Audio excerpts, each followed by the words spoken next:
So that weather change alert begins today, and then we're going to see another change by the time we get into this weekend too. So kind of a lot going on in the weather department. We'll get to it. We do have hot temperatures in the Southland today, and also extreme heat warnings for the desert. So it is going to be dangerously hot into areas of Palm Springs, Palm Desert, over into Indio.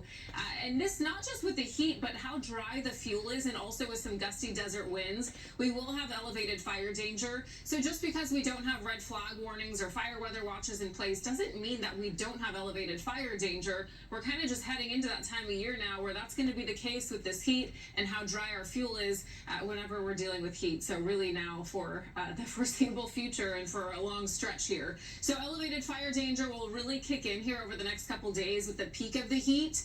The hottest days are expected to be tomorrow and Thursday, but these heat advisories and warnings will last several days. We could get some patchy marine layer clouds. That's expected to stay near the coastline, so we're not expecting a whole lot of that inland.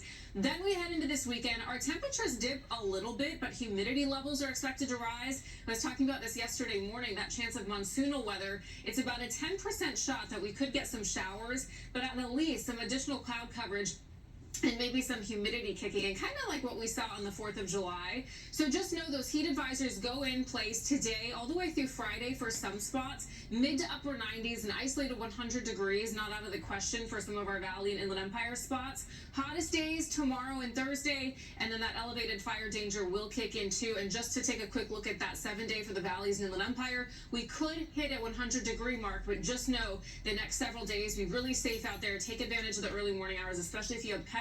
There's that cool down, but humidity levels and cloud coverage this weekend. All right, Tony, Tim, Irene, I'll send it back to you. All right, Brianna, good to know. Thank you.